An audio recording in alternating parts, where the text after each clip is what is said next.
Assalamu alaikum wa rahmatullah. Dear learners, how are you? I hope you are well. Alhamdulillah, I am also well. আজকে আমি তোমাদের HSC পরীক্ষার Dhaka board 2016-তে যে passage ন্যারেশনটি এসেছিল সেই passage ন্যারেশনটি কিভাবে করে ইনডাইরেক্ট ন্যারেশনে পরিণত করা যায় সেটি নিয়ে কথা বলবো। এটির বাংলা অর্থ বলে দেব এবং কোন রুলসের ভিত্তিতে সেটি ইনডাইরেক্ট স্পিচে পরিণত হয়েছে সেটি নিয়ে কথা বলবো। তো চলো আমরা শুরু করি। প্রথমে প্রশ্নটি পড়ি, change the narrative style by using indirect speeches. এটা ডাইরেক্ট স্পিচে দেওয়া আছে, আমাকে ইনডাইরেক্ট করতে হবে। কি বলছে? প্রথমে বাংলা অর্থটি বুঝি, কারণ প্যাসেজ ন্যারেশনে বাংলা অর্থ বুঝতে পারা খুবই জরুরি। কারণ কে বলছে, কাকে বলছে, এটি ফাইন্ড আউট করতেই হবে। Where do you come from? আপনি কোথা থেকে আসেন? আই আস্কড হিম।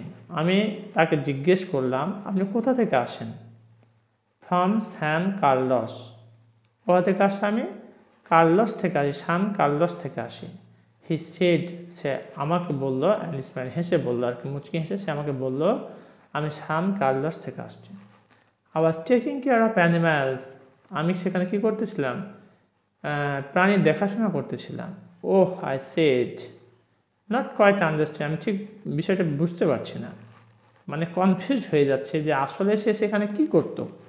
সে কি পশু চতুষ্পাদ প্রাণী বা অ্যানিমালের দেখাশোনা করতো না অন্য কিছু করতো? কনফিউজ হয়ে যাচ্ছে। ইয়েস হি সেড, সে কিন্তু আবারও পুনরাবৃত্তি করে বলছেন যে হ্যাঁ আমি সেটাই করতাম। আই স্টেড, আমি অবস্থান করেছিলাম। ইউ সি, তুমি দেখো। Taking care of animals. I was the last one, আমি ছিলাম শেষ ব্যক্তি, to live the town of San Carlos, যে কি করেছিল? সান কার্লস শহরটা সব শেষে ত্যাগ করেছিল। এই ছিল আমাদের ডাইরেক্ট ন্যারেশনের বাংলা অর্থটি। এবার আমরা ইনডাইরেক্ট ন্যারেশন করব। Okay, where do you come from? I asked him. তাহলে আই আস্কড হিম হলো এটাকে আমরা যখন চেঞ্জ করব ইনভার্টেড কমা উঠিয়ে হোয়ারই বসবে, কারণ ডব্লিউএইচ ওয়ার্ড থাকলে সেটি বসে, আর যদি সাহায্যকারী ভাব থাকতো তাহলে ইফ হতো, তাহলে এখানে হোয়ারই থাকলো। আর এখানে ইউ বলতে এখানে ইউ যখন এখানে থাকে তখন রিপোর্টিং ভার্বের অবজেক্টকে অনুসরণ করে, তার মানে হিমকে অনুসরণ করবে। হি, আর এখানে come from present indefinite tense past indefinite হয়ে যাবে। হোয়ার হি কেম ফ্রম, সে উত্তর বলছে from San Carlos. He said and smiled, তার মানে he replied that he came from San Carlos and smiled. তাহলে এখানে কে উত্তর দিল? সে উত্তর দিল। তাহলে he replied that he came from San Carlos. তোমাদের প্রশ্ন হতে পারে কেম কেন হবে, যে আগের বাক্য থেকে আমরা এটি নেব। সে কোথা থেকে আসে না, তার সান কার্লস থেকে, তাই আসা কথাটা, কাম কথাটা আমরা পূর্বের বাক্য থেকে নেব। তাহলে he replied that he came from San Carlos and smiled. এবার বলছে I was taking care of animals. I was taking care of animals. Oh, I said, তাহলে এই কথাটা কে বললো? হি, সে বললো। তাহলে he added that he had been taking care of animals. এটা কোন tense? Past continuous tense, past perfect continuous হয়ে যাবে। He replied that he came from San Carlos and he added that he had been taking care of animals. এটা কোন টেন্সে হলো? Past perfect continuous tense. এবার আমরা দেখব পরেরটি, oh I said, not quite understanding.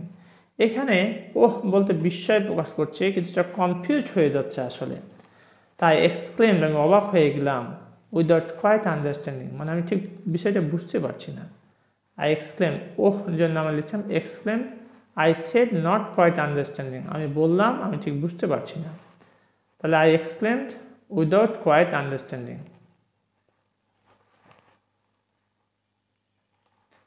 আচ্ছা, এবার পরের বাক্যটি দেখি আমরা কি বলছে। ইয়েস হি সেড, তাহলে he said again that he had